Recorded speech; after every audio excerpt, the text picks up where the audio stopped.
ఈ బ్లౌజ్కి పొట్లీ బటన్స్ కుట్టుకుంటున్నాం కాబట్టి పొట్లీ బటన్స్ ఎలా తయారు చేసుకుంటామో చూపిస్తాను. ఫస్ట్ అయితే థర్మాకోల్ బాల్స్ అనేవి కావాలి. ఇట్లా cloth 2 inches 2.5 inches cloth square టైప్లో తీసుకోండి. సూది దారం తీసుకోండి. మీడియం సైజులో ఉన్న థర్మాకోల్ బాల్ని తీసుకోండి.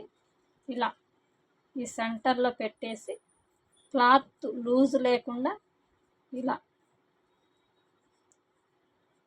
లూజ్ అనేది లేకుండా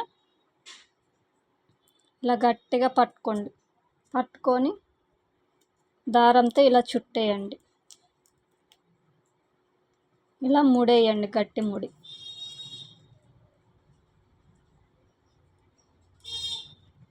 ముడేసిన తర్వాత ఈ కింద ఉన్న క్లాత్ అంతా ఓపెన్ అవ్వకుండా దీని చుట్టూ దారాన్ని చుట్టండి.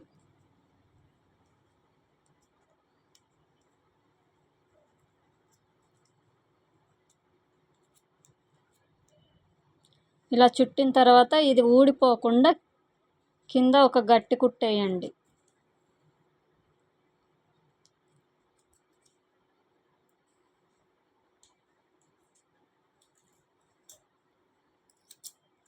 ఇంకా ఈ విధంగా మనం ఎన్నైతే బ్లౌజ్కి పొట్లీ బటన్స్ కుట్టుకుంటామో మీకు కావాల్సిన ఎన్నైతే పెడతారో హ్యాండ్కి అన్నీ తయారు చేసుకోండి.